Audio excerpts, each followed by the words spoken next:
Here we are once again at Wildberries Marketplace, your market of choice, talking with a various roundtable discussion of comedians and comedians. What's the correct, if you're a female in the business, what's the correct pronunciation? Is it a comedian? I think it's prostitute. Prostitute. Okay. Now, let's identify the voice that just said that. What's your name, dear? I'm Sherae. Sherae. And have you performed at Sherae Heights Casino? Absolutely. Every show. Every show. Yeah. Really? Is that like a mainstay there, a main venue? Yeah, they asked us to do the show a couple months back. We've been doing it twice a month for 3-4 months now. Yeah, so we've become sort of the comedy staple up there. And you get free drinks, free food? Mostly booze. Mostly free food? No, we don't. No, don't. What? I didn't know that. Don't start that rumor. Dude, I've been missing out. So, I guess the simplest questions to ask in this respect is, how did you get into comedy? What, did you lose a bet? No. How did it initially happen for you, Sherae? Well, I'm really funny and really fun to look at, so it just sort of so what happened was I was going to I went. You have a face for radio. I do. Amen. When I was 16, I started doing comedy at underground clubs in LA. My friends would sneak me in, and I would get on stage and tell jokes. Then I moved up here, and it hadn't happened for a while. So I just happened to be at an open mic at Humbrew's, and our friend Joe Wasetis went up, and he was terrible. He was so bad. There was a guy there, this Republican right-wing conservative Christian guy was there, and he was heckling him, and that guy was funnier than Joe. Like, just to put it in perspective, yeah. So you're there for support? No, I didn't even know him at that point. Oh, okay. So my friends just signed me up, and I just went up there and just started talking about, whatever I thought was funny, just kind of, whatever, current events, what have you. Right.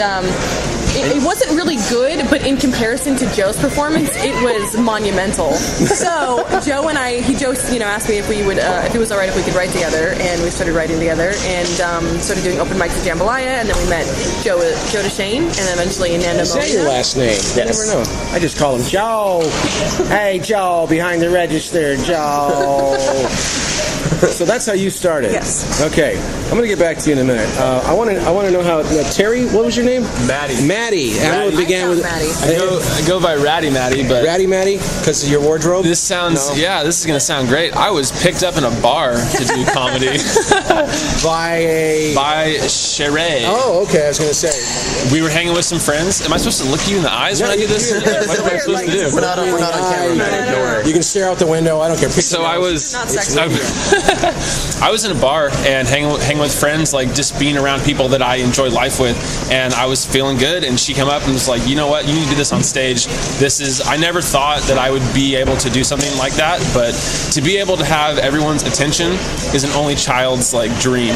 So I'm an only child, and my dreams are coming totally true. Now, wouldn't that be true for a kid of 19 kids to have someone to Yes. You were an only child. Only child. I mean, you had their undivided attention most of the time, right? most of the time, but I was by myself a lot. I ignore my kid. I have one kid, and I ignore her. So I don't know. He's trying to pretty up the fact that he's an attention whore like the rest of us. I'm trying to make up for the time that nobody paid attention to me. No, but the thing This isn't therapy, Terry. it's Mary, Maty. okay. It's a difficult name. It's a difficult name. Just brain damage. It's something that. I mean, Joe said it last night. It's like therapy. It's therapy. You get high from it, you get a rush from it, and it feels amazing. But then I want to be shoved back into the shadows and don't look at me. Let me hide and be away from everybody. Don't look at me. Don't look at me. Okay, I'm on stage. Get away. Yeah, exactly. But I started doing this with him. I don't even know what, 7 months ago. 7 months? I don't know. So you're considered the newbie, right? I think so. Yeah, but I don't consider myself really a stand-up comedian. I just tell stories, and I try to find the funny in those stories and be theatrical and animated. We haven't jumped him in yet. As soon as we kick his ass, then he'll be a comedian. Yeah. We haven't kicked his in yet. Hey, I had to go realize first. Yeah, that's a thing. That's a ritual There's with a comedy comedian? fight club, but we can talk about I had to go first, and then Wasetis had to follow me. That's pretty much Fight Club, right? I don't know. All right, switching gears. So, Joe, how did you get into this? You must have got into it when you were like a baby or something. You've been doing it a while? Well, standing up with your bottle. If you mean entertaining, yeah, I've been doing that for a long time. My mom's got great video coverage of me at think I was about 4 years old, and we were at my aunt's wedding, and or the reception rather, not the wedding, and the DJ or the band or whatever canceled. And she was crying her eyes out about how now her wedding's ruined, and I guess I was like, oh, auntie, don't cry, or something like that. I grabbed the microphone and ran to the front, and I a-cappella'd that song, That's What Friends Are For. Yeah! And I guess it was priceless. I had everybody's attention. You got it on video. And there's a VHS of that somewhere out there. VHS. But then ever since that, I mean, like in high school, I started doing open mics with poetry, and trying to get into the music thing. I've done a little bit of music in my time, and then my sister and her husband are a traveling folk duo, so I was doing music with them, and I started hosting open mics, and then hosting open mics and doing poetry, and I realized I had like this ability to get people's attention with words, and in the past, I've always wanted to do stand-up comedy, but I never had an outlet for it. And in the last year, Savage Henry magazine, the local magazine, started those open mic nights at Jambalaya that she mentioned, and I saw people bombing, like, just getting up there and just like saying the most atrocious material, and I was like, I can do this. And and it's weird, like as soon as you decide like let's go do comedy, that's where your brain goes, and now like I'm always doing comedy, like I'm even at the register. I hear you trying out your material. Yep, I come up with a lot of my jokes right here. Shameless plugging. You got to make it in this business. Exactly. Okay, what I want to do now is go around the table and ask your worst case scenario on stage. What was the worst night or day or whatever it was that you ever had? The one that you'd rather forget. If you were to have a lobotomy to forget that, which it would be the first night I ever actually intended to go on stage recently, since I've started doing this again. I wasn't just there and there happened to be an open mic. I had intended to go to this open mic and perform, and the way I prepared for this was I sat in my room with a bunch of alcohol and I wrote 15 pages of garbage.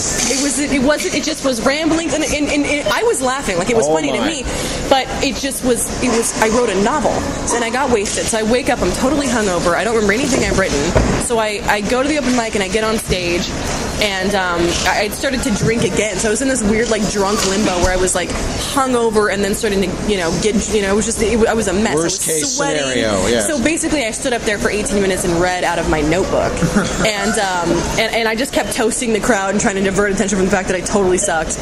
And I think at one point during minute 18, I just walked off stage, and I learned there that when it comes to comedy, to be a minimalist, and to really dial in your good jokes and not write novels and to not get wasted. Right. So that was, but people still laughed. Unless you're doing drunken readers theater, right? It was essentially that. Yeah, It was kind of adorable and sad. So it was worst case scenario. It hasn't happened yet. I haven't bombed since then. Well, lesson learned. Yeah. Right? You haven't bombed in your opinion. Not in my opinion, but my opinion is sort of law. Right. That's not true. What about you, Maty? Ratty guy. Damn it! What's your name again? Ratty Maty. Ratty Maty. Ratty Maty. Okay. Ratty Maty.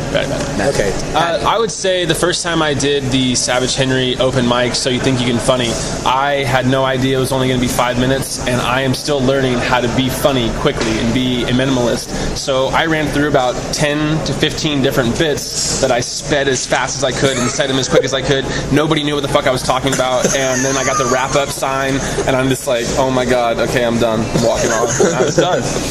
Now, the audience reaction. I'm very curious. I think he was well received. It actually wasn't that bad. It really wasn't. I just was trying to push so much in such a short... You're your biggest critic.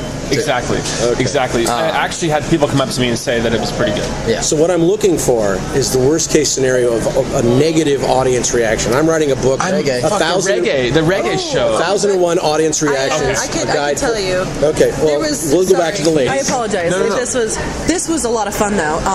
Because part of the job is learning how to deal with hecklers. Right. And really, what you have to do is not badger them and not put them down. You have to incorporate them into the show, because clearly, I actually watched a movie called Heckler. I think it was by Jamie Kennedy. Yeah.